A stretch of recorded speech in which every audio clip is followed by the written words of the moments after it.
I'm desperately trying to figure out what the heck happened yesterday. Um, I think I hit this one, right? For replay. That would cause this thing to take this huge. This is yesterday morning, right here. Right? Coming down. Somewhere in this area, set up a. I set up a trend line bar because when you have an intraday activity like this, you got to try to figure out, excuse me, what the intraday activity is looking like. But something happened here along this trend line bar, somewhere up here yesterday afternoon, that just was craziness, right? Um, so we're working our way back up, stair stepping up all day long, and I haven't found any news. I think Iraq's actually mentioned that he thought it was Elagos just having fun. um, yeah, that could have been the case. But what you're going to see here is you're going to see this respect this trend line all the way up, right? And then finally it's going to break it, right? It's yesterday afternoon on the SPY. Where are we now? We're at 11:30 Central, 11:50. This is an area here, obviously, that to me was a fade. I'm looking at a 605, 606 area fade. I mean 606 and a few cents fade. Um, could have probably taken it there, um, and you probably would have stopped out or made a few bucks. This is the way the market's been trading in the last, I don't know, this whole week it seems like to me. So I'm looking for an opportunity yesterday, and here's a break of that trend line, okay? And holds it, holds it, so breaks it, but then recaptures it. Now we get a break of the trend line. Let me freeze it here for a second, because here's the interesting thing. If you're a trend line trader, this break and close of this candle here would make you think, I'm going to take this trade. Well, you'd have gotten faked out. I'll show you why in a second. Okay? Because it just kind of moved along and then shot right back up over the VWAP and held the VWAP on that particular candle. This is a 5-minute candle we're looking at. Then it tests the trend line again and breaks the VWAP. So it's dancing along the VWAP. I think Chris always calls this the VWAP dance. I'm just doing this for historical purposes. I'll get to today in a minute, which I think is going to be a kind of a weird day. But you can see, boom, that second test up there, of the trend line is when it started to roll over. That's a pretty good rollover candle. Then it dojied, not knowing what to do, and then closed right in the middle of the start of this bar.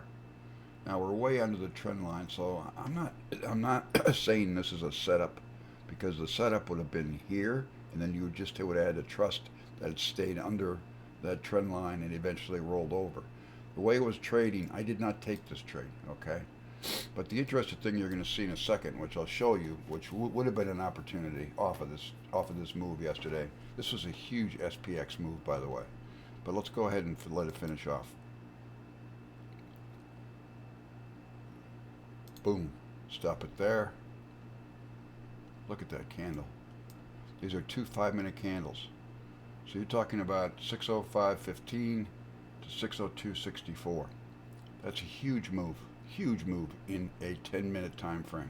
But let me continue forward, because I want to point out what I missed yesterday, and one of the things that I tell myself to do when I'm doing a trade is to try to find a retest area, right?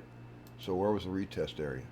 Well, it wasn't here on the SPY, right? Because the retest area that I had on the SPY was down here at 602. But you can see it popped up, right? And it continues to move up from there. Consolidates a little bit and then takes off right back the other way. Okay? And then I guess it did roll over here again first before taking off, but it never really reclaimed this low of day. So you have sort of this stair step showing us it's going to go back up, up, up,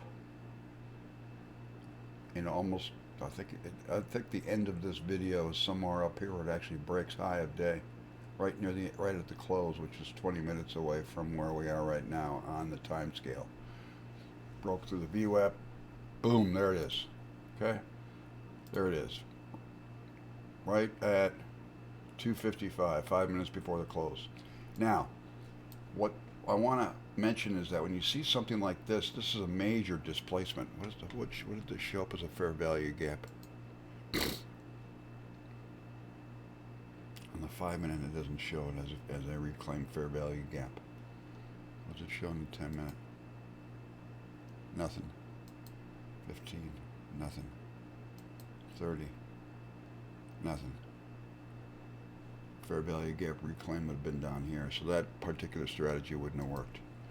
Okay, so you probably could have played the fair value gap on this pullback here, because it did set up 1, 2, 3 candles up, and then came down deep into this fair value gap, and you could have taken it there.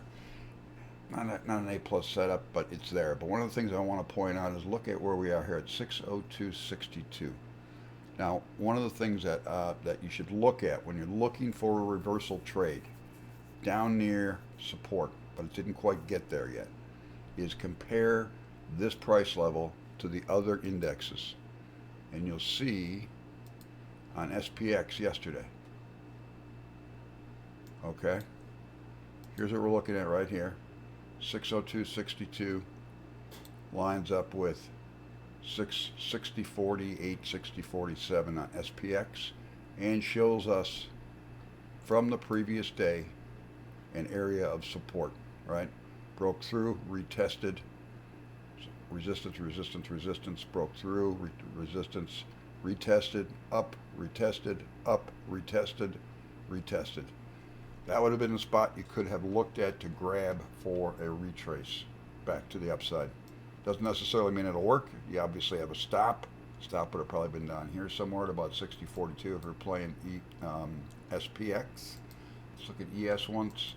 This is more for training purposes than anything else. Yesterday afternoon, 60.70 at 1:30 in the afternoon Central Time on ES, 60.70 right there. Okay, let's take a look at SPY once. 1:30 in the afternoon, exact same spot. So if you'd have used ES and SPX and compared to where the SPY was at the same point, you'd have caught that rebound. So this is not for today's purposes, obviously, because we're already this has already happened. But it's something I looked at last night. It caught my eye, and usually I do monitor all three of these during the day to pick my spots to play. And ES telegraphed, and SPX telegraphed a replay right there. Okay, SPX really decent shelf there of support built up. ES obviously area of support, right? Boom, boom, boom, boom. Should have grabbed it there. We didn't. I wasn't fully engaged yesterday afternoon to watch it. Today I'm going to be, and it'll probably be a lousy day, although ES is making a decent move back up above that area there right now. So anyway, I hope this helps you guys, because that's the purpose of doing it.